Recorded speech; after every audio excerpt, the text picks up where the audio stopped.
personaje de Antonio Salarino y Salanio. ¿Quién quiere leer a Salanio? Yo, profe, leo hasta el año entonces. Listo, listo. Bueno, la que habló ahí, espérense porque es que el computador se puso lento por alguna... Ahí ya. Bueno, entonces, como se leen para los que nunca han hecho teatro, así se hace la primera lectura de una obra. Entonces, cada uno tiene su personaje, pueden ponerle el matiz que quieran. O sea, Alfredo puede meterle todo lo costeño que quiera Antonio, ¿listo? Pues hágale, compañero. En verdad ignoro por qué estoy tan triste. Me inquieta, decís que a vosotros os inquieta también, pero como he adquirido esta tristeza, ay, se me movió.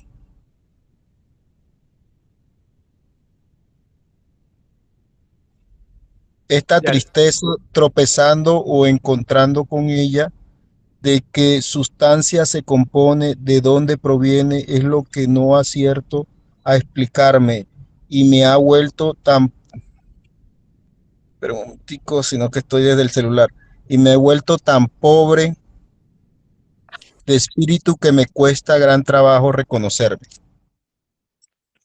Vuestra imaginación se bambolea en el océano, donde vuestros enormes galeones con las velas infladas majestuosamente, como señores ricos y burgueses de las olas, o si las preferís, como palacios móviles del mar, contemplan desde lo alto de su grandeza la gente menuda de las pequeñas naves mercantes, que se inclinan y les hacen la reverencia cuando se deslizan por sus costados con sus alas tejidas.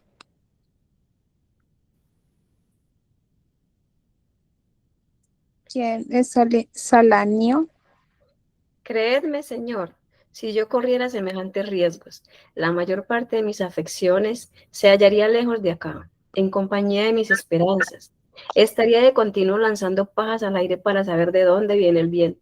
Tendría siempre la nariz pegada a las cartas marinas para buscar en ellas la situación de los puertos, muelles y radas, y todas las cosas que pudieran hacerme temer un accidente para mis cargamentos me pondrían indudablemente triste. Mi soplo, al enfriar la sopa, me produciría una fiebre cuando me sugiere el pensamiento de los daños que un ciclón podría hacer en el mar. No me atrevería a ver vaciarse la ampolla de un reloj de arena sin pensar en los bajos arrecifes y sin acordarme de mi rico bajel Andrés, encallado y ladeado, con su palo mayor abatido por encima de las bandas para besar su tumba. Si fuese a la iglesia, podría contemplar el santo edificio de piedra sin imaginarme inmediatamente los escollos peligrosos que con solo tocar los costados de mi hermosa nave desperdigarían mis géneros por el océano y vestirían con mis sedas a las rugientes olas, y en una palabra, sin pensar que yo, opulento al presente, puedo quedar reducido a la nada en un instante. Podría reflexionar en esas cosas, evitando esa otra consideración de que si sobreviniera una desgracia semejante me causaría tristeza.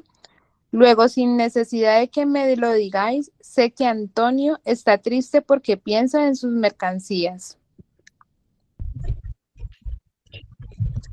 No, creedme, gracias a mi fortuna, todas mis especulaciones no van confiadas a un solo buque, ni las dirijo a un solo sitio, ni el total de mi riqueza depende tampoco de los percances del año presente.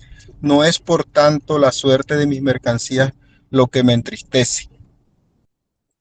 Pues entonces, ¿es que estáis enamorado? Quita, quita. Ni enamorado tampoco. Pues converjamos en que estáis triste porque no estáis alegre, y en que os seráis por demás grato reír, saltar y decir que estáis alegres porque no estáis triste. Ahora, por Jano, el de la doble cara, la naturaleza se goza a veces en formas, Compañero, qué pena, es que estoy en el carro y hay como un accidente. Andrés, entonces me disculpas, hoy te voy a ayudar a una señora que está accidentada. Bueno, vaya. Yo puedo entonces ayudar a leer, pero ¿me recuerdas el personaje, por favor? Antonio. Esto está curioso. Ahora, por Jano, el de la doble cara, la naturaleza se goza a veces en formar seres raros. Es que no sé, los muy que están siempre predispuestos a entornar los ojos y a reír como una cotorra delante de un simple tocador de cornamusa, y otros que tienen una fisonomía tan avinagrada que no descubrirían sus dientes para sonreír, aun cuando el mismo grave Néstor jurara que acababa de oír una chirigota regocijante. Aquí llega Basanio, vuestro nobilísimo pariente, con Graciano y Lorenzo. Que os vaya bien. Vamos a dejaros en mejor compañía. Me hubiera quedado con vos hasta veros recordar la alegría. Si más dignos amigos no me relevarán de esa tarea. Vuestro mérito es muy caro a mis ojos. Tengo la seguridad de que vuestros asuntos personales os reclaman y aprovecháis esta ocasión para partir. Dice, entra Basanio, Lorenzo y Graciano. Buenos días, mis buenos señores. Bueno, señores, decidme uno y otro. ¿Cuándo tendremos el placer de reír juntos? ¿Cuándo? Decidme. Os habéis puesto de un humor singularmente retraído. ¿Está eso bien? Dispondremos nuestros ocios para ser los servidores de los vuestros. Creo que nadie tiene Lorenzo, profe. Digo, Lorenzo. Pero yo lo leo ahí a Lorenzo para que nos dinamicemos. Lorenzo, señor Basanio, puesto que os habéis encontrado con Antonio, vamos a dejaros con él. Pero a la hora de cenar, acordaos, os lo ruego, del sitio de nuestra reunión. No os faltaré.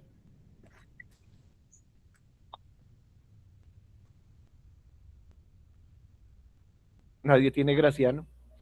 No, Pi. ¿Alguien que le haya Graciano? Yo lo puedo leer. Dale, Graciano. Blanca. Dale, Blanca. No poseéis buen semblante, señor Antonio. Tenéis demasiados miramientos con la opinión del mundo. Están perdidos aquellos que la adquieren a costa de excesivas preocupaciones. Créeme, os halláis extraordinariamente cambiado. No tengo el mundo más que por lo que es, Graciano. Un teatro donde cada cual debe representar su papel. Y el mío es bien triste.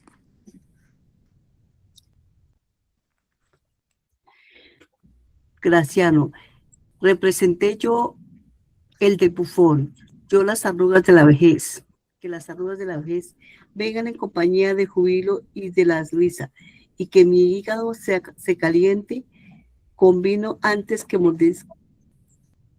mortificantes suspiros enfríe mi corazón. ¿Por qué el hombre cuya sangre corre cálida en sus venas ha de curar la actitud de su abuelo, esculpido en estatua de alabastro? ¿Por qué dormir cuando puede velar y darle dextericia a fuerza de mal humor? Te lo digo, Antonio, se apreció y es mi afecto el que te habla. Hay una especie de hombres cuyos rostros son semejantes a la espuma sobre la superficie de un agua estancada, que se mantiene en un mutismo obstinado, con objeto de darse una reputación de sabiduría, de gravedad y profundidad, como si quisiera decir, yo soy el señor oráculo, y cuando abro la boca, que ningún perro ladre. Oh, mi Antonio, sé de esos que solo deben su reputación de sabios a que no dicen nada y que se hablarán,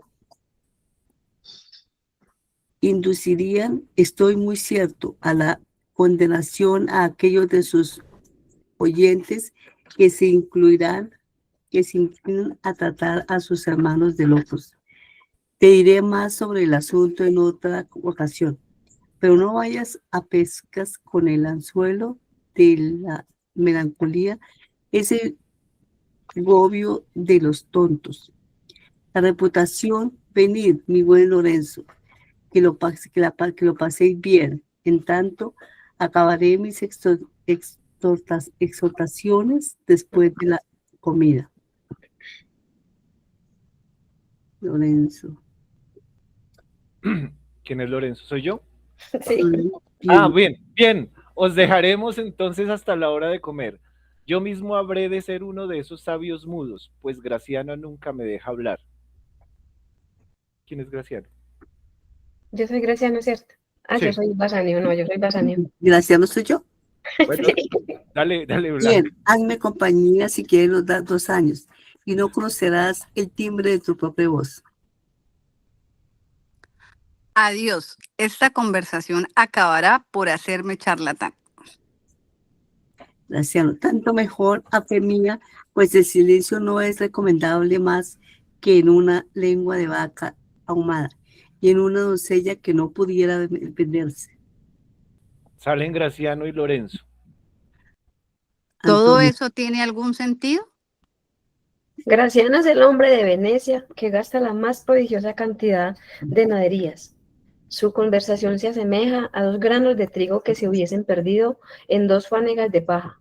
Buscaráis todo un día antes de hallarlos, y cuando los hubierais hallado no valdrían el trabajo que os había costado vuestra rebusca. Exacto. Ahora decidme, ¿quién es esa dama por la que habéis hecho voto de emprender una secreta peregrinación, de que me prometisteis informar hoy?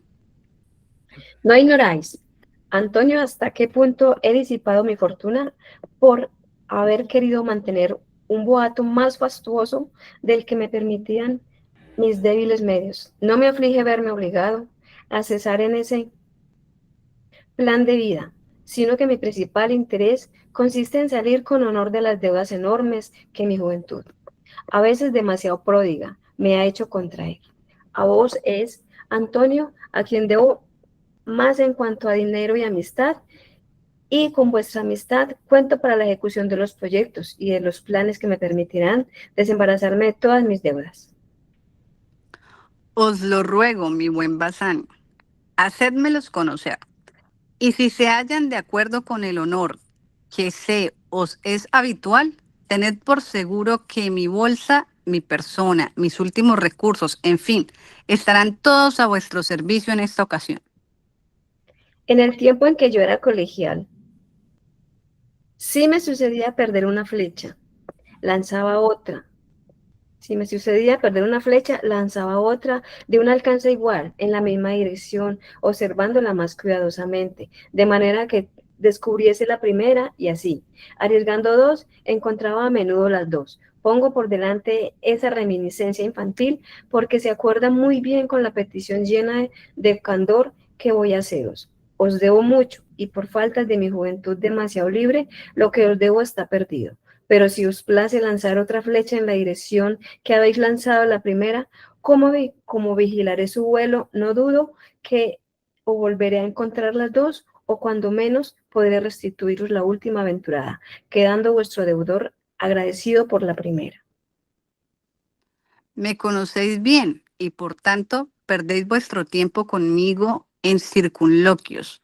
Me hacéis incontestablemente más daño poniendo en duda la absoluta sinceridad de mi afecto, que si hubieses dilapidado mi fortuna entera. Decidme, pues, simplemente lo que debo hacer, lo que puedo hacer por vos según vuestro criterio, que estoy dispuesto a realizarlo, por consiguiente, hablad.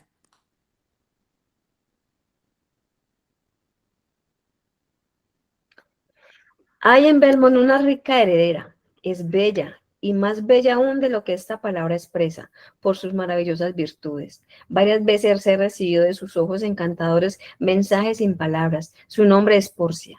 No cede nada a la hija de Catón, la Porcia de Bruto, y el vasto mundo tampoco ignora lo que vale, porque los cuatro vientos le llevan a todos los confines pretendientes de renombre. Sus rizos, color de sol, caen sobre sus sienes como un vellocino de oro, lo que hace de su castillo de Belmont un golfo de colcos, donde una multitud de jasones desembarcan para conquistarla. Oh, Antonio mío, si tuviese siquiera los medios de sostenerme contra uno de ellos en calidad de rival, algo me hace presagiar que defendería tan bien mi causa que incuestionablemente resultaría vencedor.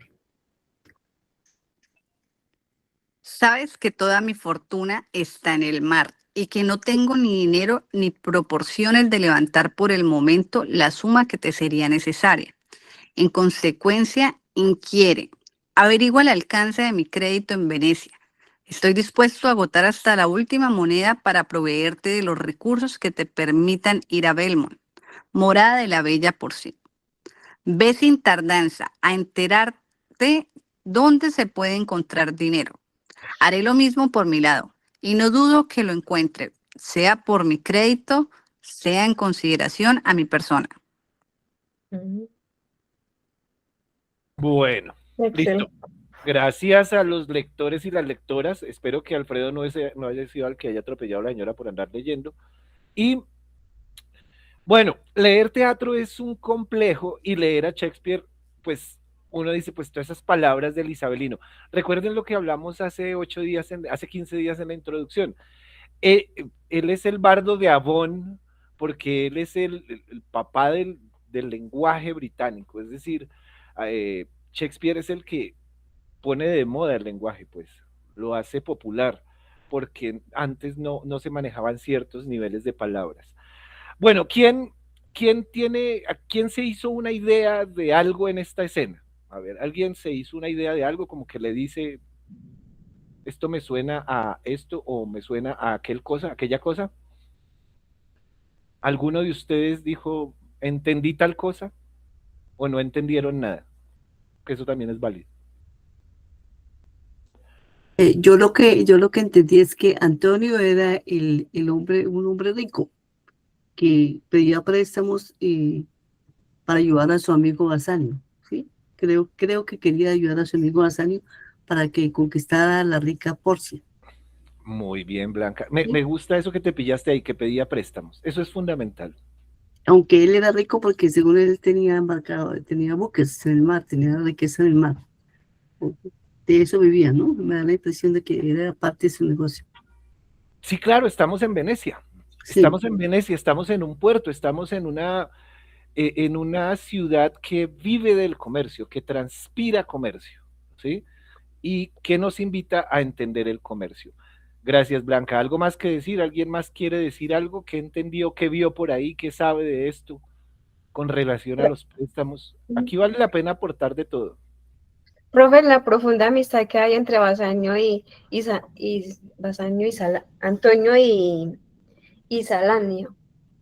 ¿Sí? Antonio, sí, la amistad, muy La bien. profunda amistad que tanto él, pues, él dice que aunque no tiene dinero y que todo su dinero está en el mar, por las embarcaciones, porque él es un tipo comerciante, él dice que hará lo que sea, más tanto que lo manda a que le averigüe un crédito para él allá en el mercado, o sea, porque él sabe que lo conocen, entonces él se está sacrificando una amistad para que su propio amigo cumpla el propósito de ir a conquistar a la bella Porcia. Muy bien, Alba Lucía, como decía uno de profesor en el colegio, hizo la tarea. Claro, ahí la amistad aquí juega un valor fundamental y en lo jurídico vamos a tener que hacer aquí se genera una tensión para los que están estudiando con Noema. Ya lo vimos en filosofía del derecho, en el naturalismo clásico, donde hay esa tensión entre el derecho natural, ¿sí? Y el derecho ya netamente formal. Y aquí el tema de la amistad también hace parte de ese derecho natural, ¿no? Cuando uno es amigo tiene derechos sobre los amigos y los amigos tienen derechos sobre uno. Y eso lo vamos a revisar ahorita en un ratico. Bien, ¿qué otro aporte? ¿Qué más encontraron por ahí en esta escena después de haberla leído ahí interesantemente? ¿Qué más ven ustedes? Que ahí hay como una trama romántica, ¿no? En la que Basanio decide como cortejar a Porcia, la mejor heredera, ¿no? O rica por su herencia, ¿no? Sí, la Y que él manera no de... tiene el dinero, pero él trata de luchar de que alguien se lo preste para poderla cortejar. Ujú. Ese tema del cortejo, ¿no? Además las palabras que usa, cabello como si fuera un vellocinio de oro y demás. La relación, es decir, aquí el isabelino es el que nos dejó a nosotros toda la carreta del romanticismo que hoy en día vemos en Disney, pues en el canal Disney.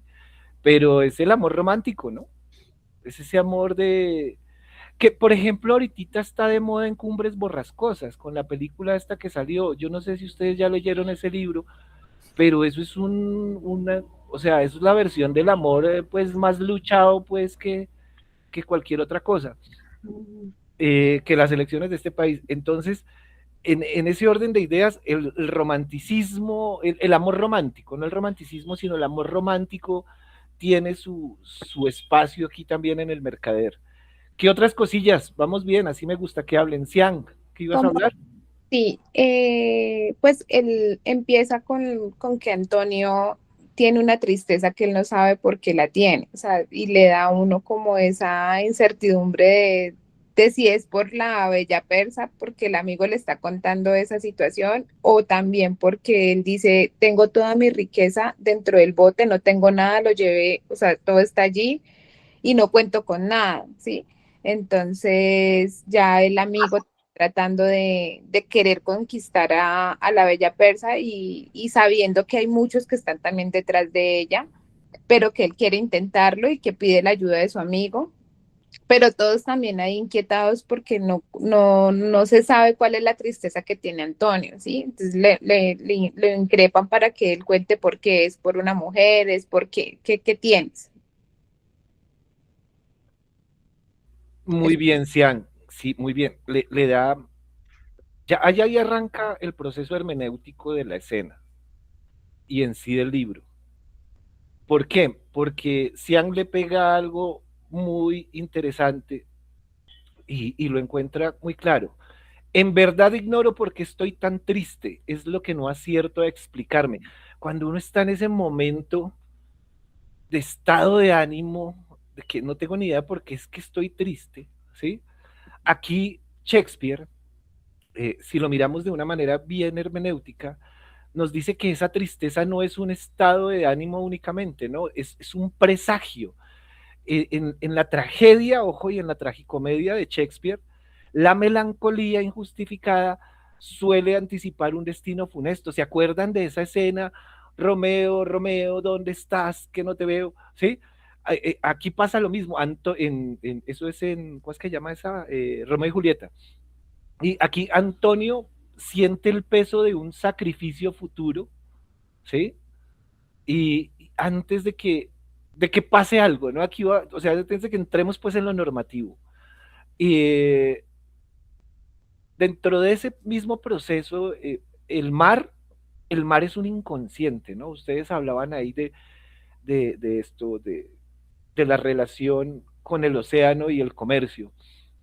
Cuando Salarino viene y dice, por ahí adelantico, es que para no andar bajando la esta subiéndola, él dice, vuestra imaginación se bambolea en el océano donde vuestros enormes galeones contemplan desde lo alto de su grandeza la gente menuda. Está, él está ahí, Shakespeare, interpretando la psiquis de Antonio. El mar no es solamente un lugar comercial, es el subconsciente donde están sus miedos y sus esperanzas. Al mismo tiempo es la estabilidad de Antonio, porque está literalmente a merced del viento. El mercader depende, el de Venecia, el que vive en Venecia, depende del mar, depende del viento, de la brisa, de todo lo que trae eso consigo. Y, y ahí nosotros empezamos a encontrar elementos bien interesantes de lo que va a ser la intención comunicativa del texto. Entonces, ¿alguien más vio algo más ahí como para seguir y regañar al perro mientras tanto? Ah, espere, se me olvidaba algo que dijo por ahí, no me acuerdo quién fue, creo que fue Sin, el tema de la amistad. La amistad es fundamental dentro de la hermenéutica, digamos, intencional de esta primera escena, ¿no? Esta primera escena es en el teatro, y en este teatro isabelino, la primera escena es como los primeros párrafos de Hegel, de la dialéctica del amo del espíritu. Ahí se da la explicación. Entonces, de lo que viene. La entrada, cuando entra Bassanio, va a cambiar el eje de la escena. ¿Por qué? Porque está el tema de la petición del dinero, que se interpreta como usura, ¿sí? Perdón, que no se está interpretando todavía como una usura, sino como un acto de confianza. Aquí es un acto de confianza. ¿Por qué? Porque Antonio le dice a él, tened por seguro que mi bolsa, mi persona, mis últimos recursos estarán todos a vuestro servicio. Esto, como lo sostenían por ahí, establece una amistad de un valor muy alto, a un nivel que contrasta con el valor monetario, ¿no? Que era supremamente redundante el manejo de los ducados dentro de la obra. Aquí uno puede hacer una reflexión en torno a la ética Nicomaco de Aristóteles, donde, como creo que ya lo dije en el curso, para los que ya, y si no, los que no estoy haciendo spoiler de esa clase, básicamente la ética de Nicomaco es un manual de cómo llevarse bien con la gente, ¿no? Que le deja Aristóteles a su hijo. Y ahí él establece cierto tipo de relaciones. Él dice, bueno, cuando usted conoce a alguien con el que trabaja, ¿no? Entonces yo conozco otros profesores, somos pares, ¿sí? Esa relación usted la debe manejar de esta manera. Entonces usted tiene una relación con el que le vende frutas, esa relación usted la tiene que manejar de otra manera. Aquí, esta amistad estaría entablada en un plano de camaradería, porque la camaradería es cuando hay un vínculo y un proyecto en común. Es decir, yo hago negocios con alguien, por ejemplo, con ustedes. Ustedes tienen un vínculo de camaradería conmigo, pues a través de Noema, porque ahí ustedes pagan para hacer un curso, para prepararse, ahí hay una camaradería, tenemos un objetivo en común, pero adicionalmente hay una emocionalidad por debajito de cuerda, ¿no? Como eso que manejamos nosotros, ¿no? Como decíamos antes, o como decimos todavía muchos, o dejaron de decir muchos, los amigos en las buenas y en las malas, o sea, haya plata o no haya plata, uno sigue siendo amigo, ¿sí? Había un sociólogo que sostenía, ahora no me acuerdo cuál es, que el tema de la amistad, de la verdadera amistad, radica en que la verdadera amistad no necesita ni tiempo ni espacio, no, carece de tiempo y espacio.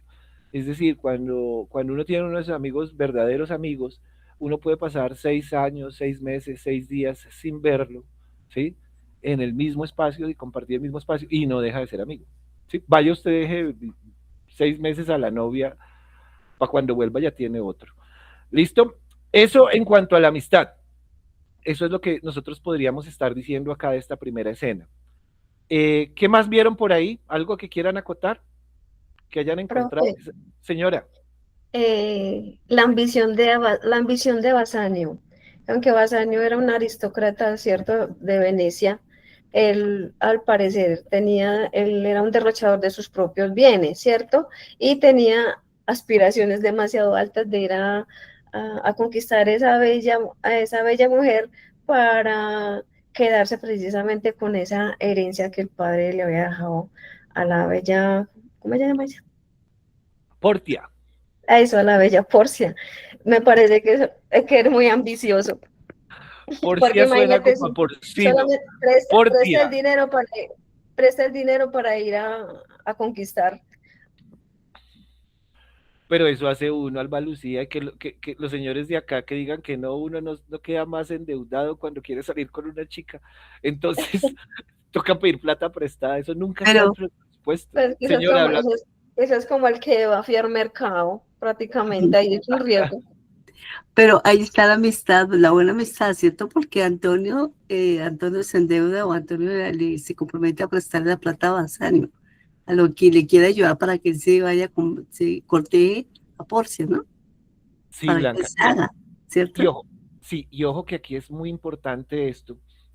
No lo tomemos a la ligera el tema de la amistad. ¿Por qué? Porque algo que nos caracteriza a los colombianos es ser mal pensados siempre con la plata. Y uno dice, amigo el ratón del queso. Es un refrán muy popular acá.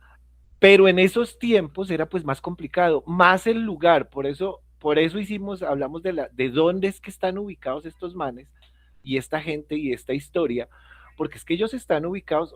Para los que estamos aquí en Bogotá, ubiquémonos, pues esto es como una amistad así en Corabastos, pues allá lo que fluye es plata. ¿Sí? Y cuando fluye el dinero, la amistad para muchos se condiciona. Y en esta escena, como ustedes dicen, y como lo veníamos ahí trabajando, diciendo hace un momento, la amistad, verdadera amistad en un lugar donde lo que prima es lo comercial y en un tiempo donde lo comercial era necesario, eh, pues se hace mucho más valioso. Ahora, con el tema de los préstamos, ya vamos a entrar ahorita a hacer la hermenéutica desde el lado social y miramos lo comercial. Eh, Vayámonos pues para el lado filosófico, como para entrar yo calentando lengua. Esta escena nos deja algunas reflexiones sobre la existencia, la ética, ojo, la ética, no el etos. Sí, eso también ya lo he explicado en curso. Una cosa es la ética, otra cosa es el etos. Y la naturaleza humana. Por un lado está la alienación en tensión con la identidad o en distensión. ¿Por qué? Porque Antonio expresa una crisis de identidad, ¿no? Y me ha vuelto tan pobre espíritu que me cuesta gran trabajo reconocerme. Esto filosóficamente aborda la noción de alienación. El mercader se ha disociado de sí mismo debido a preocupaciones externas o a una condición intrínseca del ser como tal, ¿sí? Hay una escena también eso es parte de un mito griego, donde Zeus está acostándose con la esposa de un rey y, para evitar que el marido los pille porque regresa, se convierte en el paje del rey. Pero casualmente el paje del rey se encuentra con él mismo. Y entonces Zeus le dice, el paje del rey dice, ¿quién soy? Y dice, yo no soy yo, usted no soy yo. Y entonces el otro queda pensando, si yo no soy yo, ¿quién soy? Es una escena muy graciosa de parte de los mitos griegos. Y aquí pasa lo mismo, ¿sí? Aquí hay una preocupación que aparta una parte de la naturaleza del mercader está relacionada con también el tema de la amistad, o sea, la identidad, por eso les decía, y la alienación con relación a lo que hace el mercader en Venecia. De igual modo, pues yo soy de los que cuestiona elementos, pero lo que pasa es que los estoicos han dado pie para todo, ¿no? Y los hedonistas, esos filósofos griegos que se dedicaron a estudiar o a defender más bien, argumentar el estoicismo y el hedonismo. ¿Por qué? Porque ahí hay un debate filosófico entre Antonio y Graciano. Antonio tiene un tono melancólico serio y Graciano es un man con su tono es vitalista. Graciano dice, ¿por qué un hombre cuya sangre corre cálida en sus venas ha de cobrar la actitud de un abuelo esculpido en una estatua de alabastro? Aquí Graciano lo que está diciendo es que yo defiendo el disfrute de la vida, el ahora, ¿sí? Eso es un hedonismo moderado. Dentro de la filosofía eso es hedonismo moderado. Frente a la gravedad pues estoica de Antonio, pues que advierte sobre aquellos que buscan la reputación de la sabiduría mediante el silencio. Dice, yo soy el señor oráculo y cuando abro la boca que ningún perro ladre. ¿Ven? Esos elementos, ahí se nota que Shakespeare usa elementos de lo que es el hedonismo y el estoicismo. Y si los usan de ahí para adelante todos, ¿no? Es que todo el mundo le ha metido mano a los hedonistas, a los estoicistas y demás. La ética, desde el punto de vista filosófico, Bassanio utiliza una analogía entre el riesgo y la recuperación. Él dice, si me sucedía perder una flecha, lanzaba otra de manera que descubriese la primera. Esto, ojo, plantea una ética de la inversión. ¿Por qué?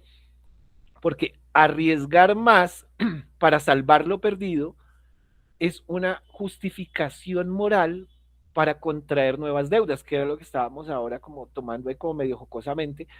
Pero antes de entrar así como en la parte un poquitico más profunda del tema social y lo comercial, hay que entender que, y es curioso, ¿no? Y muchos me dirán, no, eso que usted dice es supremamente cuestionable, pero para entender correctamente los principios de economía hay que tener unos ciertos principios éticos, no morales, no, éticos, que determinan el flujo pues del movimiento económico, que es cuestionable en la medida en que no es universal, no es total, pero sí tiene una génesis. Entonces, como nosotros estamos mirando que esto es el nacimiento de un imperio, ¿no? ¿Y por qué digo el imperio? Estamos hablando de la época de Isabel la I. Y en ese momento, Inglaterra, pues así como diría uno, pues eso era un pueblito ahí de nada, o sea, esos eran unos manes, ya lo habíamos dicho, que, que se habían asentado ahí, los problemas con los sajones, ¿sí? Después quedaron los anglos, vino Adriano, les mandó eso están divididos, allá están los escoceses, los irlandeses y los ingleses, y eso se la han pasado peleando en ese momento, ¿no? Porque algo que sí es bien interesante es que muchas veces nosotros, cuando hacemos este tipo de lecturas y de reflexiones, las hacemos desde la hora, o sea, nos paramos acá y miramos para atrás. ¿Por qué me paro acá? Porque esta es mi realidad y esto es lo que me sirve, y esto es lo que yo conozco, ¿sí? Y yo desde aquí digo, entonces, oiga, ¿por qué no tenían celulares en esa época? Qué brutos son, ¿sí? No, pues no lo sabía, no había, digamos, el tema de la asepsia era una cosa que nosotros diríamos cómo vivían así, como, o sea, cómo comían con las manos, no tenían cubiertos, nada de esas vainas, ¿sí? De ahí para allá, pues cualquier cantidad de cosas, pero como nosotros, como dice la canción de Piero, sabemos de historia por el cine americano, entonces en las películas no ve que los reyes salen divinos, o sea ellos salen todos lindos. ¿Cómo van a poner un rey así con cara mía, así todo feo, moscorrofio? No. Entonces les toca poner algo bonito para que venda. Y esa imaginación se nos vendió a nosotros. Bueno, entre este proceso hermenéutico que le estamos haciendo a esta primera escena, no tenemos que separar lo social. ¿Y por qué lo social? Porque la escena en sí refleja la estructura social de la Venecia renacentista, que ustedes ya hay algunos ya aportaron. Por un lado está la clase mercantil, que es, digamos que lo va diciendo, es un tanto literal, se observa el poder de la burguesía mercantil, lo dice ahí en el texto. Antonio no es nobleza de sangre, pero su poder sí radica en los créditos y en los enormes galeones, ¿no? En los barcos que él tiene. La sociedad veneciana se muestra siempre dependiente del comercio marítimo. Ellos no tenían otra manera, pues no eran productores de muchas cosas y tenían que acudir pues al océano. El comercio y la riqueza de la ciudad dependen de todas las naciones, aunque esto se menciona básicamente y explícitamente en el acto 4. Aquí estoy haciendo spoiler, ¿sí? Que es cuando aquí lo que hacen es como una especie de descripción de los tipos de barco de los que hablaron ahí hay unos que nos pusieron en el texto. Por otro lado, está esa posición aristotélica de la servidumbre, porque hay jerarquías y hay servicio. Aunque en esta escena predominaron los caballeros, se menciona a los criados, ¿no? Los criados de Porcia, Leonardo Criado de Basanio, dentro de la lista de los personajes. La interacción entre este muchacho, Basanio y Antonio, eh, es lo que decíamos, ¿no? Muestra una relación, mmm, para decirlo bien que nos quede claro, horizontal entre amigos. Pero Basanio admite que hay una dependencia económica. ¿Cuándo lo admite? Cuando dice, no me aflijo verme obligado a cesar en ese plan de vida, sino que mi principal interés consiste en salir con honor de las deudas. El honor social está ligado a la solvencia económica. ¿Sí? Recuerden que en esa época se hacían esos matrimonios por conveniencia, entonces yo caso a la gente, o sea, cojo a la peladita que me salió medio bonita y la caso pues por allá con uno ricachón bien feo para entrar a pertenecer a un estrato social más alto. Es como, hoy en día sería como cuando uno compra carro, ¿no? Entonces, ¿sí? Entonces usted compró, pues ahí empezó ahí barato, ahí con un carro, con un Nissan tan barato. Entonces ya después se consiguió una novia y esa novia entonces le regaló ya una camioneta. Entonces usted ya parece traqueto y ya mejoró la vida social. Eso sería en el ahora, ¿no? Pero aquí hay una dependencia económica. Esa amistad es lineal con una variante. Ahora, yo les había anunciado el día que hicimos como la introducción a Shakespeare que el tema de la mujer acá es bien, bien, bien bonito, ¿sí?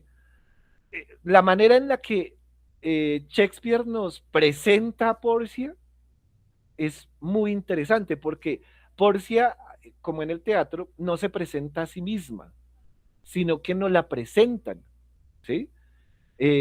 Como no hay mujeres en esta escena, pero Portia es el motor de la acción de Basanio y la describe como el objeto de conquista. Bueno, también estamos en tiempos de un matriarcado, pero el machismo a la hora de la conquista, que eso es algo que Nietzsche va a tratar en algún momento, en lo que va a decir, bueno, es que el asunto es que a la hora de la conquista, ¿sí? El hombre es animal, el macho, y en la venganza, la mujer es más arrebatada que el hombre. Eso decía Nietzsche, por ejemplo, ya que estamos en estos días de celebración o de conmemoración del Día Internacional de la Mujer. Dice en el texto, un golfo de colcos donde una multitud de jasones desembarcan para conquistarla. Bueno, aquí sí ya vemos la literalidad a la Odisea, ¿sí? Y al texto de la Odisea de Homero, y eso lo trataremos desde lo lingüístico, pero aquí sí hay una demostración de afecto, y eso de que su cabello estaba como irradiaba como el vellocinio de oro, ¿sí? Ya sabemos que era rubia, pues por lo menos. Socialmente, la mujer es rica en un medio para restaurar al hombre empobrecido. En esa época es que salen todas las historias de don Juan de Marco y todo eso, recuérdenlo, porque es que los hombres andaban más varados que 20, y entonces lo que conseguían era la muchachita rica, ¿sí? Para casarse con ella y empezar pues a ver qué hacía, qué le dejaban y demás. Bien, algo por ahí que aportar con relación a esto que vimos acá en la parte social, comercial. No, nadie quiere participar, bueno, ya callaron, ya empezaron a dormir allá hoy es viernes, pero hoy hay ley seca, hoy que quieren ir a jartar pues. En el ámbito de la cultura, esto es el etos, ¿sí? El etos, ahí está la diferencia. El texto nos va a mostrar, nos va a revelar, diría yo, algunos valores y contextos culturales. Primero, Venecia era una ciudad cosmopolita. Se tocan ahí, hablan de destinos exóticos como Trípoli, las Indias, ¿sí? México, Inglaterra. Esto refleja que la cultura globalizada de Venecia en el Renacimiento se conectaba con todo el ámbito comercial del mundo. Era como si eso fuera Silicon Valley a la hora de andar repartiendo datos de Internet. Ellos eran la base de datos de ese momento. Los valores renacentistas que se dan se presentan con énfasis en la la reputación, el honor y la amistad, así al estilo clásico, eh, se dan desde la lealtad de Antonio, que es absoluta, es un valor muy importante en esa época, como lo fue, por ejemplo, eso de dar la palabra para los que, digamos, tenemos abuelos o tuvimos, bueno, que nacieron por allá en el siglo pasado, a inicios del siglo pasado, que determinaban eso de la palabra, ¿no? Dar la palabra. Incluso en lo comercial hoy en muchas partes, el dar la mano ya significa pues que el trato se cerró, se sigue manteniendo. En Estados Unidos eso es como muy de costumbre por los lados de Texas y demás, y en otras regiones. Aquí también, ¿no? Pero ya la palabra pues como que vale muy poquito, ¿no? Le doy mi palabra y no, pero eche algo más porque con la palabra no aguanta. Eh, por otro lado, no se habla así directamente, pero sí hay una tensión para con la religión. Aunque Shylock no aparece hasta básicamente, sigo haciendo spoiler, hasta la escena 3, Antonio va a defender, a definir la, la, la postura cultural y religiosa. Y aquí la religión es importante, ¿no? Eso es, empezando pues por lo que dijo el señor presidente espelucado hoy, por ese lado va la vaina, ¿sí? Yo no presté ni tomé prestado con la condición de dar o recibir más que lo tomado o préstamo. Sin embargo, saldré esta vez de mis hábitos, dice por ahí Antonio. Esto marca básicamente la distinción cultural entre el préstamo cristiano, que es un préstamo que se hace a partir de la caridad y de la amistad sin interés. Es decir, los cristianos prestan de una manera y la usura, que es parte del concepto del préstamo de los judíos, ¿sí? Es que decían que el judío siempre cobra usura, era usurero, y la usura pues está prohibida pues en la Biblia. Y eso es lo que nos va a enmarcar el conflicto central de la obra, ¿sí?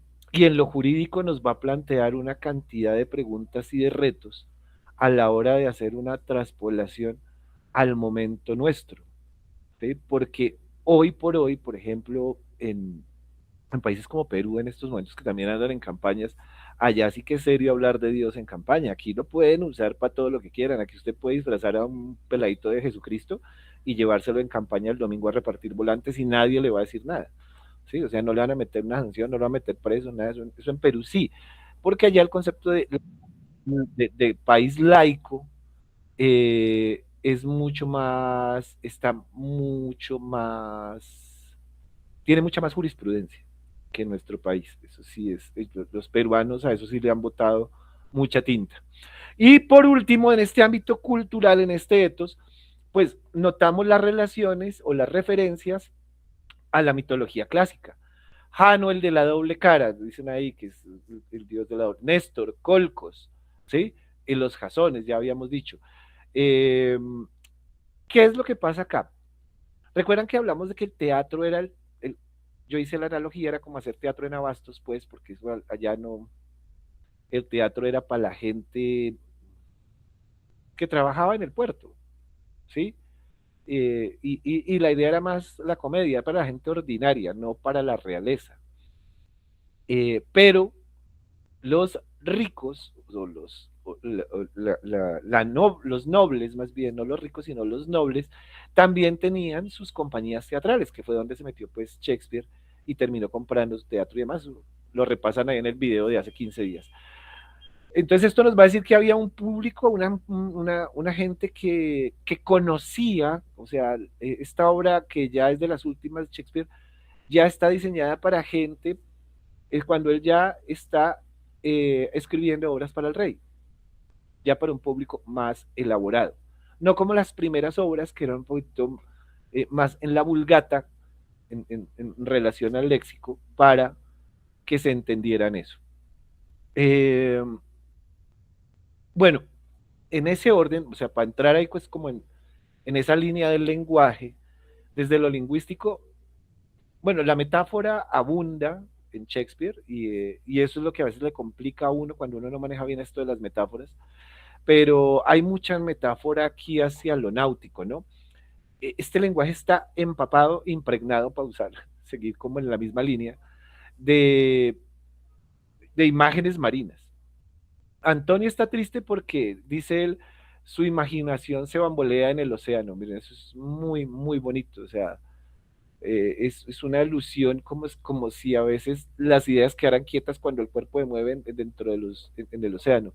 Los barcos son palacios móviles del mar, lo que significaba un barco para un veneciano. Tener un barco, lo que es más o menos lo que significa tener una moto para un pelado, para un costeño y para una gente de pueblo. O sea, el que vive en un pueblo, si tiene moto, eso es feliz porque va para un lado y para el otro. ¿Sí? Aquí en Bogotá, pues yo no sé qué tantos sean felices teniendo carro y motos y aquí uno no se mueve, le rinde más a pata. Pero bueno, las naves pequeñas, ¿sí? Hay alusión a esas pequeñas embarcaciones porque dice que se inclinan y les hacen reverencia, ¿sí? Eso es como una jerarquía social dentro del mar, ¿no? O sea, los barcos más grandes, igual que aquí, o sea, el que tiene la camioneta más grande viene y le raya uno el carro más chiquito. Es una vaina igual, pero allá en el mar, ¿no? Y entonces acá se hace una personificación de la naturaleza y se pone el tema del comercio marítimo, se vuelve majestuoso.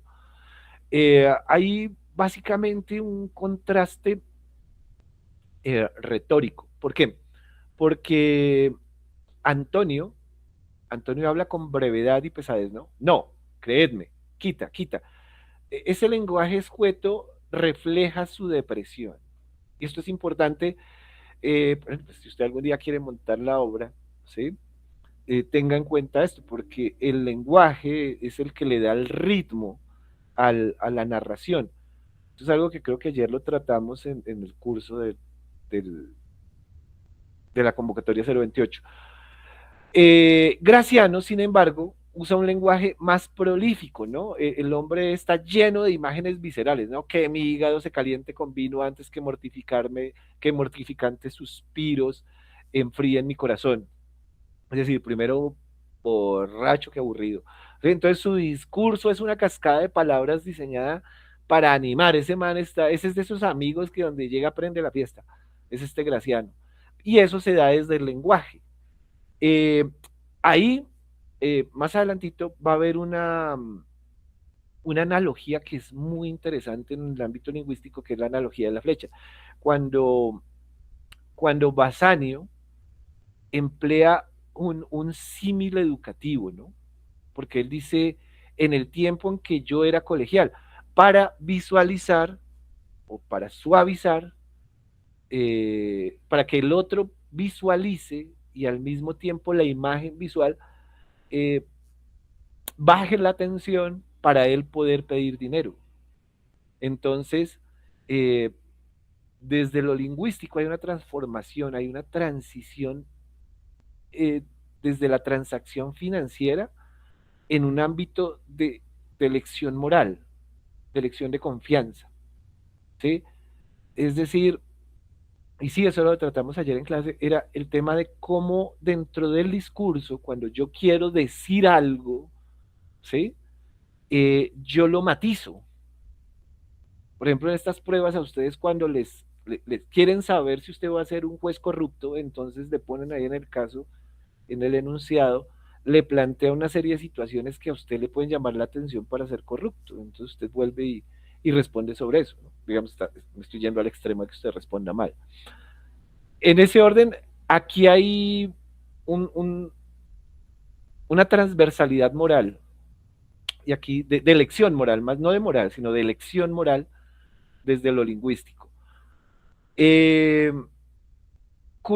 Hace parte de lo cultural, pero está más enfocado en lo lingüístico, la manera como Shakespeare hace uso de la palabra signor, ¿sí? Que es señor, que es vuestra merced, que aquí en Boyacá se conoce como su merced y en Bogotá y en todas partes. Es que vuestra merced viene de ellos que no era ni siquiera vuestra, era vuesa merced. era lo que se debía decir. Los españoles también, que eran más atravesados, y ellos en esa época eran los que dominaban, ¿no? Entonces, por ejemplo, aquí en Bogotá, acá en Colombia, cuando llegan, o en América más bien, no Colombia, América cuando llegan, ellos imponen el lenguaje, ¿no? Y entonces les obligan a los indígenas y a los nativos a que les digan vuestra merced. Pero nosotros que somos acomodados para todos, o sea, aquí nosotros no tenemos glorietas, tenemos romboy, romboy, romboy. Es Ron Point, pero nosotros lo volvimos un romboy. Usted va a Medellín por el romboy de la Manrique, acá en Bogotá, sí, por el romboy. Entonces acomodamos el lenguaje. Lo mismo con el vuesa merced, acá se volvió su merced. Entonces, dentro del lenguaje, este señor que él usa marca un registro formal y respetuoso. Es decir, fíjense que cuando él usa el señor, lo hace entre caballeros venecianos, entre iguales, diferenciándose del tono que él utiliza, que más adelante con Shylock. ¿eh? Y si usted lo mira desde un concepto enteramente hegeliano, eso es ahí la visión de que yo miro hacia abajo, o sea, el señor mira hacia abajo al siervo, ¿sí? Pero el siervo no, pues es la historia de la dialéctica del amo y del esclavo. Lo que nosotros leímos ahí, pues básicamente tenemos que entender que esta escena, como para ir cerrando esta parte y darles tiempo para que opinen o pregunten, esta escena funciona como una obertura temática. Ese es el concepto, pues, ponerlo en un concepto musical. ¿Por qué? Porque no solamente nos está presentando los personajes, sino que nos está mostrando las dicotomías que van a estar presentes en toda la obra. ¿Cuáles son esas dicotomías? Y no las olvidemos más adelante en 15 días. Tristeza versus amistad, alegría. Por el otro lado está el riesgo versus la seguridad, y por el otro lado está la amistad y el dinero. ¿Sí? A Antonio, por un lado, se ofrece como sacrificio por amor, ¿sí? Esto es la amistad, mientras que el mundo exterior, el mar, amenaza con destruirlo. Lingüística y culturalmente, esto nos va a ubicar en una Venecia opulenta pero ansiosa, donde el valor de los hombres se mide tanto por su dinero, por sus ducados, el dinero, la moneda de ese tiempo, como por su palabra. Y ya ahí nos quedaría como revisar bien algunos elementos desde la intencionalidad comunicativa para después ya más adelante, que nos van a ser más útiles cuando entremos ya en el contexto de la hermenéutica jurídica. ¿Algo que comentar, compañeras, compañeros? Yo por aquí los veo. Todavía están todos ahí. Eso está bien. ¿Preguntas, dudas? Interpretación. Yo había visto, o sea, yo había entendido esa parte de cuando él habla de las flechas como si fuese una manipulación, o sea, como que tienes que ser arriesgado, mira, si tú inviertes más vas a ganar. Y eso es lo que uno hace cuando está joven.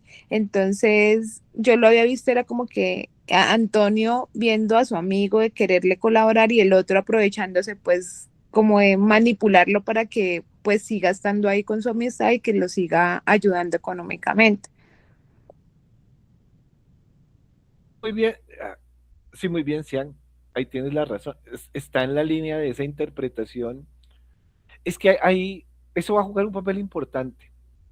Por eso hoy solamente trajimos a colación la escena. Bueno, ahora es que ya en la 2 ya se nos empieza a desarrollar esa historia, y para dentro de 15 días pues tenemos que leer la 2 completica, todo el acto, porque si no nos perdemos.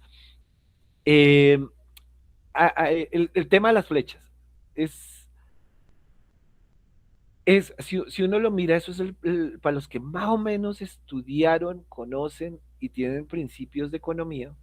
Sí, o sea, no estoy hablando, los economistas nos destrozan pues si decimos algo, estamos diciendo un montón de cosas sin argumento, o estoy diciendo, pero sí, si yo invierto más, puedo prestar más, puedo pedir más prestado, pero al mismo tiempo, como dependo del mar, y el mar pues es un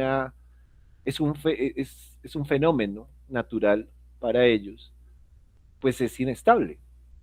Entonces en cualquier momento pues llega una tormenta y acabó pues con Venecia y hasta luego todo, ¿sí? ¿Ven? Y eso afectaría la economía de él, y si ha pedido mucho, pues está yendo a ese riesgo.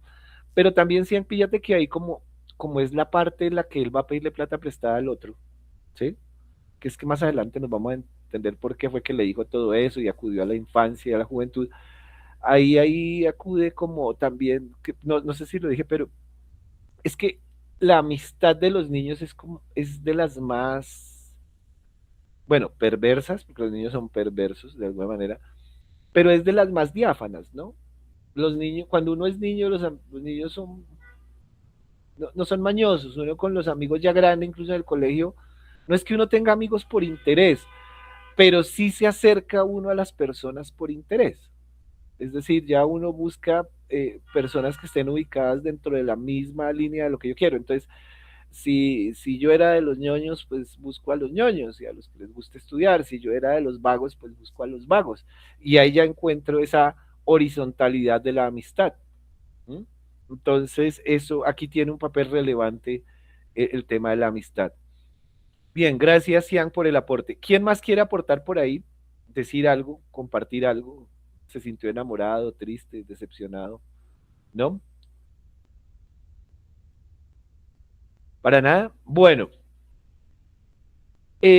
vamos a hacerle, porque esto, yo les dije al principio, para los que entraron tarde, la idea no es solamente leer la obra ahí, sino que tenemos que hacer hermenéutica. Ustedes me pidieron hacer clases de hermenéutica y yo les dije, eso es muy difícil y eso no es así de fácil, porque uno tiene que revisar muchos elementos empezando desde el lenguaje para allá.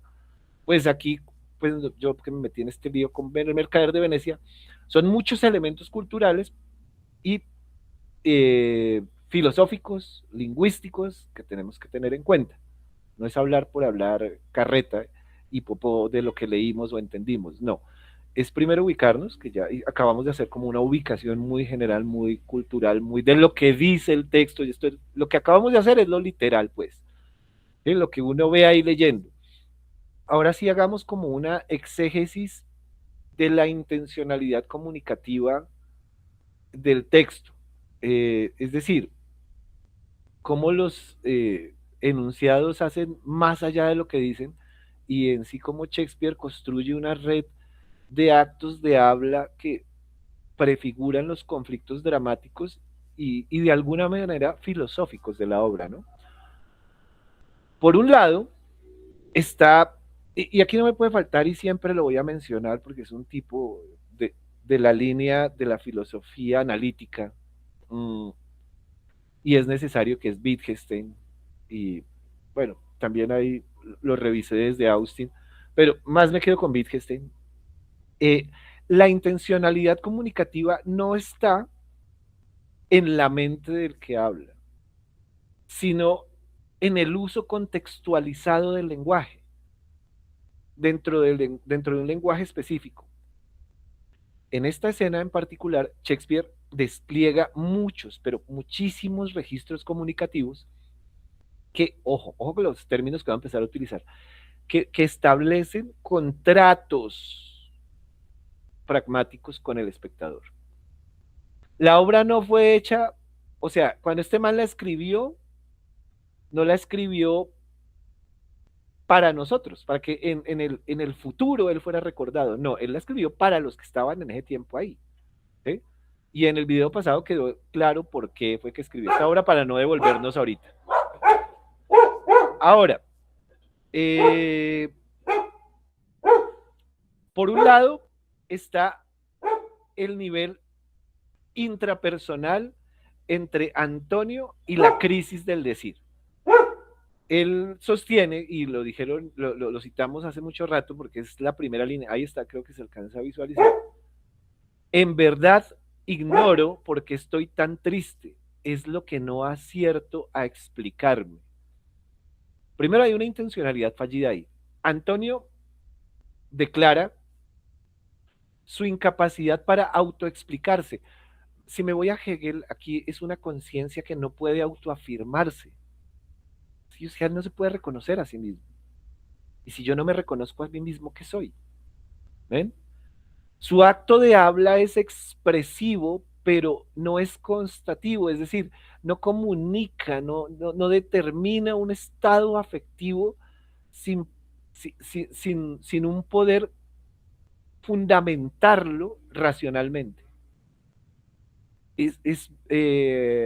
Kierkegaard, que es existencialista, y John Stuart Mill en filosofía van a trabajar muchísimo estos elementos de cómo la racionalidad es un elemento adverso dentro de lo que es el concepto del amor a nivel cultural. ¿Sí? O sea, cuando uno se enamora de eso, la cosa cambia, cambia la cultura de alguna manera. Hay una, cambiando ahí un poquito la línea, pero sin salirnos de estos juegos del lenguaje de Wittgenstein, hay una función dramática, obviamente esto es una obra. ¿Por qué? Porque eh, el, el, el autor tiene la intención de generar como un marco de opacidad para el espectador, ¿sí? Lo que genera una expectativa hermenéutica. Cuando él se pregunta qué causa real subyace a esta melancolía, la escena inmediatamente pasa de ser una escena descifrada a convertirse en un signo por descifrar dentro de lo que sigue de la obra, ¿no? En algún momento pues vamos a encontrar por qué es que este man estaba triste pero no sabía, ¿sí? O sea, estoy que me muero pero no sé por qué, me duele aquí pero no sé por qué, ¿sí? Me duele el alma y no me la encuentro. Es algo así, ¿no? Trasladándola pues a nuestra realidad. Pero es eso, o sea, o es como decían muchas señoras pues alguna vez para decía, es que es, no sé por qué lo extraño si me daban la jeta.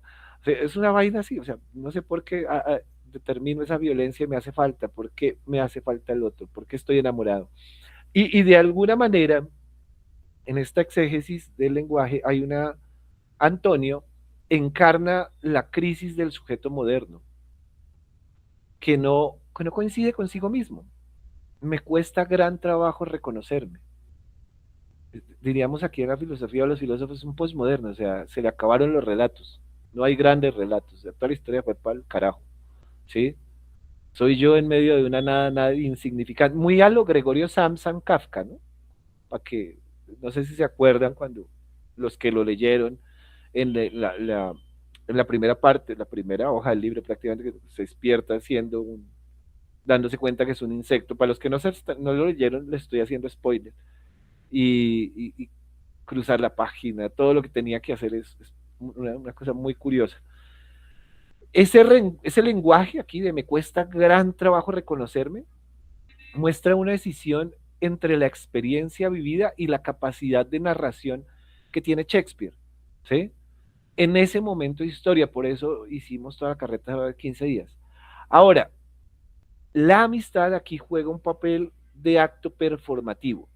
Tened por seguro que mi bolsa, mi persona, mis últimos recursos estarán todos a vuestro servicio. Esto es un acto de habla comprometedor, totalmente. ¿Por qué? Porque Antonio no describe su disposición, la realiza mediante el enunciado. Aquí el enunciado es todo un acto de performance en el sentido estricto, es decir, lo instituye, ¿sí? Y esta intencionalidad es de alguna manera relacional, porque aquí la comunicación que nos propone Shakespeare no está buscando transmitir información, sino vincular. El lenguaje funciona como un tejido social. La promesa que se está haciendo crea una obligación. Y esto nos va a llevar, como lectores de Shakespeare, a una tensión pragmática. Cuando Basanio le solicita ayuda, él emplea una estrategia indirecta, que es la analogía de la flecha, de la que estaba hablando Cian, para mitigar la fuerza de, la, de lo complicada de su petición. Y la cortesía retórica básicamente enmascara la urgencia económica. Cuando yo leí esa parte me acordé de Nietzsche que decía, eh, todo halago viene cargado siempre de tanta hipocresía, decía Nietzsche. Aquí la cortesía enmascara, pues es más bien como una urgencia económica, que era algo que yo decía ayer en el curso, ayer cuando uno va a organizar la idea. Y fíjense en que Shakespeare la utiliza bien. Eh, como es una obra, pues no tenemos que olvidar que las obras se escriben para que la gente les guste. O sea, los que escriben obras, pues los dramaturgos, pues lo que esperan es que la gente les guste, que cuando se interprete la obra les guste, más que cuando se lea. O sea, los dramaturgos no escriben libros, ellos escriben es para que esto que ellos escriben se represente. Los escritores sí son felices cuando los leen, los profesores son felices cuando los citan, los alumnos, y ahí ganan más plata. Sí, así, pero los dramaturgos en sí escriben es obras para el público, que eso dentro del teatro pues siempre ha habido como una, ahí venga, el actor para quién trabaja, para él mismo o para el público, porque el que trabaja para el público pues es el dramaturgo. Entonces aquí hay una comunicación con el espectador ahí primero como una doble intencionalidad, porque los personajes creen estar dialogando entre sí y Shakespeare de alguna manera les va dando claves que ellos ignoran. Por ejemplo, la tristeza de Antonio, ¿qué es? Es un presagio trágico, va convirtiendo la obra en una casi que tragicomedia. La generosidad de Antonio es, para usar una metáfora, es la semilla de la vulnerabilidad del personaje. Y la referencia a los barcos es como ironía dramática, eh, lleva a que el espectador piense, lo vea de manera catastrófica, ¿sí? O sea, que el espectador llegue a decir, bueno, que este man quede pobre o que caiga una tormenta y venga algo malo. Él va a usar, Shakespeare, algunas estrategias retóricas que las va a usar como vehículos de la intención. Primero, las metáforas náuticas, ¿no? Vuestra imaginación se bambolea como el océano. Eso tiene una función ahí bien interesante porque apunta a lo cognitivo.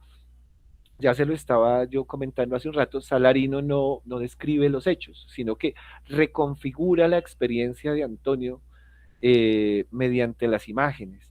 La metáfora no es un adorno, es un acto de comprensión compartida, la metáfora aquí. ¿Ven? O sea, tiene esa intencionalidad, o sea, es algo que Shakespeare tiene bien particular y es que él quiere poder lograr hacer sentir al espectador la emoción.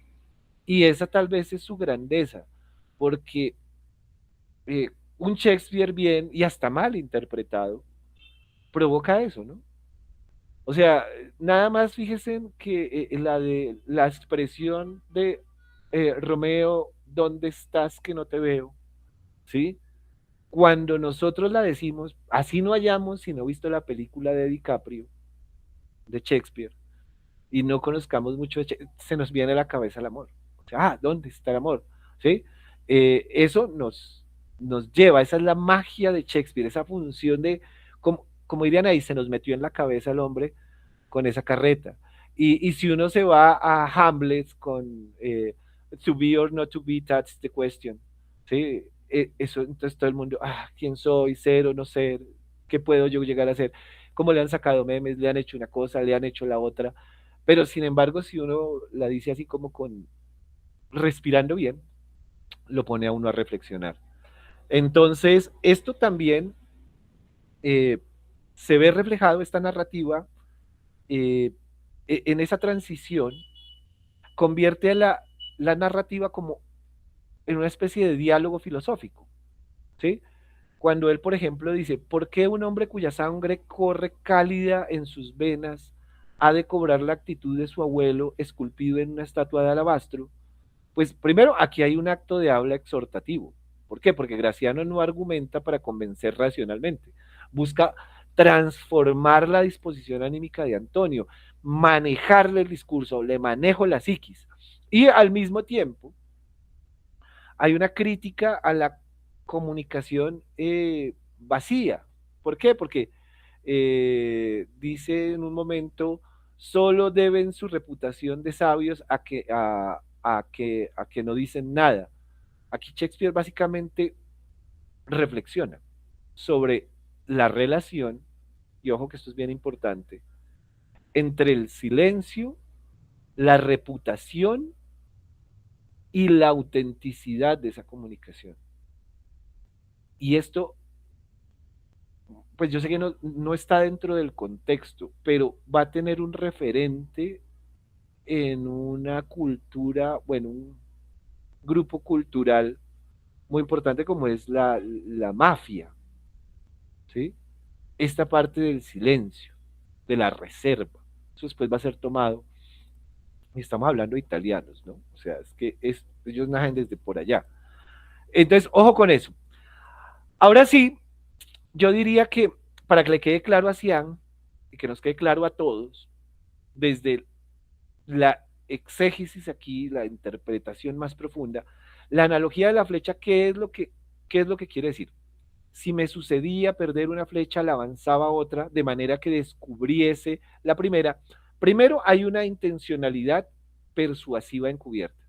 ¿Por qué? Porque Bassanio presenta una petición económica como una lección moral, desde la confianza. El acto del habla es indirecto, es decir, la justificación ética en, enmascara toda la necesidad material. Yo le pongo una cortita de humo para para pedirle la plata, ¿sí? Como aquí en Colombia. Entonces, mandan un partido de la selección Colombia amistoso por allá contra la selección más perdida del mundo para aprobar una ley X que nos coja y nos apriete los bolsillos a todos los colombianos en el Congreso. Entonces, como estamos ocupados viendo fútbol, porque vivimos pues en la caverna, como diría Platón, eh, nos dejamos meter gato por liebre. Y al mismo tiempo, esta metáfora de la flecha pues tiene una función pragmática. ¿Por qué? Porque mitiga la fuerza, ¿sí?, que se impone de una solicitud mediante un marco narrativo que apela a la amistad y a la reciprocidad y va a transformar socialmente la manera de entablar cierto tipo de comunicaciones. ¿Por qué? Porque esta es una Venecia que se nos presenta como un espacio de comunicación. La escena como tal establece a Venecia como una vaina de intercambio, como Corabastos, y literal, es literal la comparación. ¿Por qué? Porque si usted va a Corabastos en Bogotá, pues, una cosa es como hablan y se comunican los de allá, ¿sí? O sea, allá no le dicen, hey, me haces un favor, me pasas el siguiente bulto, no, eso tíralo, ¿sí? Échalo.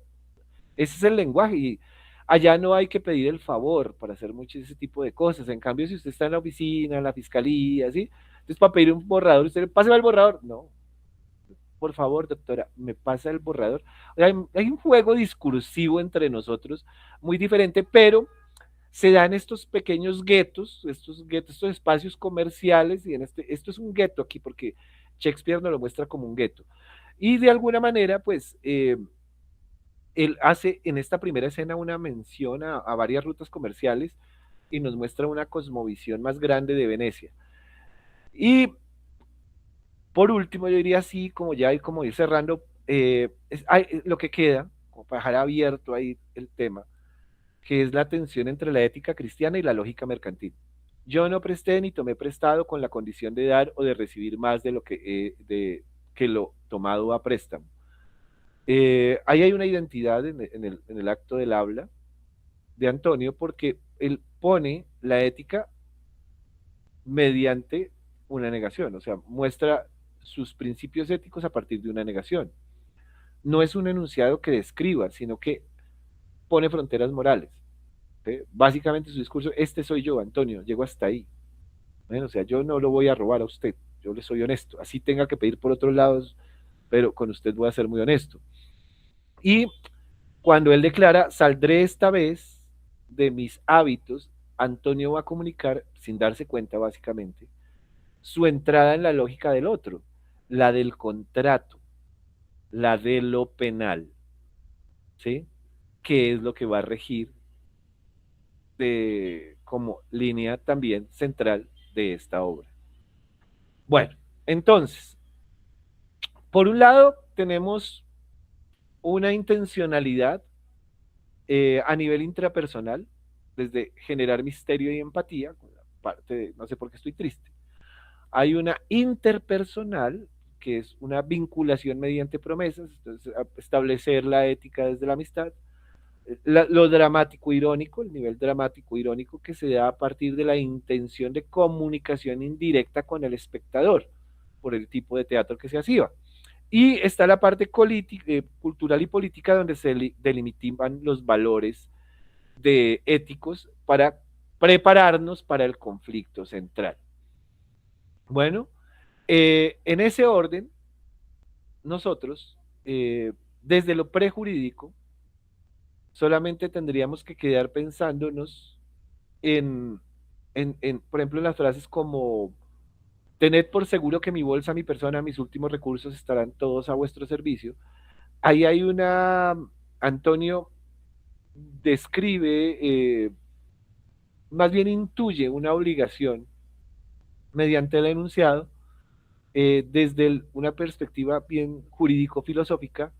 Este acto de habla anticipa la estructura del contrato, la palabra como fuerte vínculo. La escena nos muestra, antes de toda formalización notarial, existe una ética de las palabras que genera expectativas de cumplimiento. Esta es una obligación natural, que lo veremos en el tema del iusnaturalismo, que eso es parte del tecnolecto jurídico clásico. Y ojo, nos plantea de entradita a nosotros, o a ustedes como juristas, porque yo no soy jurista, ¿qué fuerza vinculante tiene la palabra dada fuera de un marco inconstitucional? O sea, ¿cuál es la fuerza de la palabra frente a la Constitución? Eso, con Kelsen y Hart y todos estos formalistas, lo vamos a analizar. Ya lo decía Cian, porque Cian sí le apuntó ahí a lo prejurídico con la analogía de la flecha. Ahí establece una estructura de lo que es el riesgo compartido a nivel comercial. Y Shakespeare, lingüísticamente, lo que hace es que transforma una petición en un argumento sobre la racionalidad de confianza, pero de la época, ¿no? Es que es de la época. Y ahí es donde tenemos que empezar a hacer diferencias. Bueno, ya el resto se nos va a ir dando de aquí para allá como más fluidito.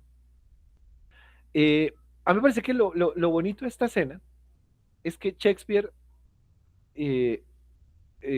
nos va a mostrar cómo el conflicto jurídico no surge de la maldad de un personaje, sino de la intraducibilidad, sí, esa es la palabra. O sea, es que no lo inefable, no, porque eso significa lo que no se puede decir con palabras, sino la intraducibilidad, no sé si la palabra exista, entre dos juegos del lenguaje: la amistad, donde la palabra es un vínculo contingente, y la del comercio, donde la palabra debe ser cuantificada y garantizada. Esta escena no resuelve la tensión, nos instituye en el problema del contrato y el problema de la carne, ¿no? Porque es que, pues para los que no han leído la obra, pues esto tiene un tema ahí complicado con una libra de carne, que más adelante se va a dar. Preguntas, algo que se me ha pasado por ahí dentro de lo cultural, que ustedes hayan visto ahí dentro de lo filosófico, o que ustedes atisben algo dentro de lo jurídico, que como les dije, no es que nos muestre ya el conflicto jurídico, pero sí nos hace un primer brochazo. Nos dice: hey, vamos a hablar de contratos. ¿Algo que decir, paisanas, paisanos? Los que están despiertos todavía y no los he dormido yo pues acá. ¿No? Bueno, entonces, ya para la próxima sesión, para el próximo encuentro, para el próximo diálogo con Shakespeare, como he querido yo llamar a este espacio con El Mercader de Venecia, pues los invito a que se echen una leidita. Aquí ya vamos a conocer a la chica, o sea, aquí ya sabemos porque es que ella ella es parte de toda la trama. Entonces vamos a leer la escena 2 con Porcia y Nerissa, ¿sí? Esto va hasta, es cortico, bueno, sí, esta es cortica. Y si quieren le hacen la 3 por si el análisis, es que el análisis de la 2 es más chévere con el de la 3, entonces podemos leer la escena 2 y la escena 3. Y miraríamos pues otra manera otra dinámica dentro de 15 días para que no se nos vuelva un solo chorrero, sino lo partimos en las 2 escenas. Pero si solo alcanzamos a una, pues solo alcanzamos a una. ¿Listo? Bueno, sugerencias, dudas, inquietudes. Ahora sí, ya para cerrar, ya dejarlos ir a dormir, a terminar procesos pendientes de toda la semana. ¿No? ¿Nada? Bueno, pues yo no tengo nada más que agradecerles a ustedes su presencia, su paciencia, su disposición, que casi se me cae acá el tintola. Profe, muchas gracias. No, a ti, Kelly, a ustedes, a todas y a todos. Nos volveremos a ver dentro de 15 días. Ya esta semana vamos a... Profe, gracias. Gracias, Blanca. Y Esta amable. semana ya en el canal de YouTube vamos a postear los dos, o vamos a subir los dos videos, el de la introducción a Shakespeare y esta primera escena. ¿Listo? Nada más, pues esperarlos a todos en clase esta semana que viene, porque ahí seguimos trabajando, y para los que no, pues ahí están invitados a participar de los cursos de Noema. Bueno, pueden comunicarse con nosotros. Un abrazo para todas, un abrazo para todos. Nos vemos en 15 días. Recuerden que el Club de la Lectura es cada 15 días. No tiene costo, solo se pide disposición. Nos vemos el 20 de marzo, si el mundo sigue en pie. Un abrazo para todas, un abrazo para todos. Gracias, profe. Profe, muy amable. Chao. Hasta luego. Gracias, profe.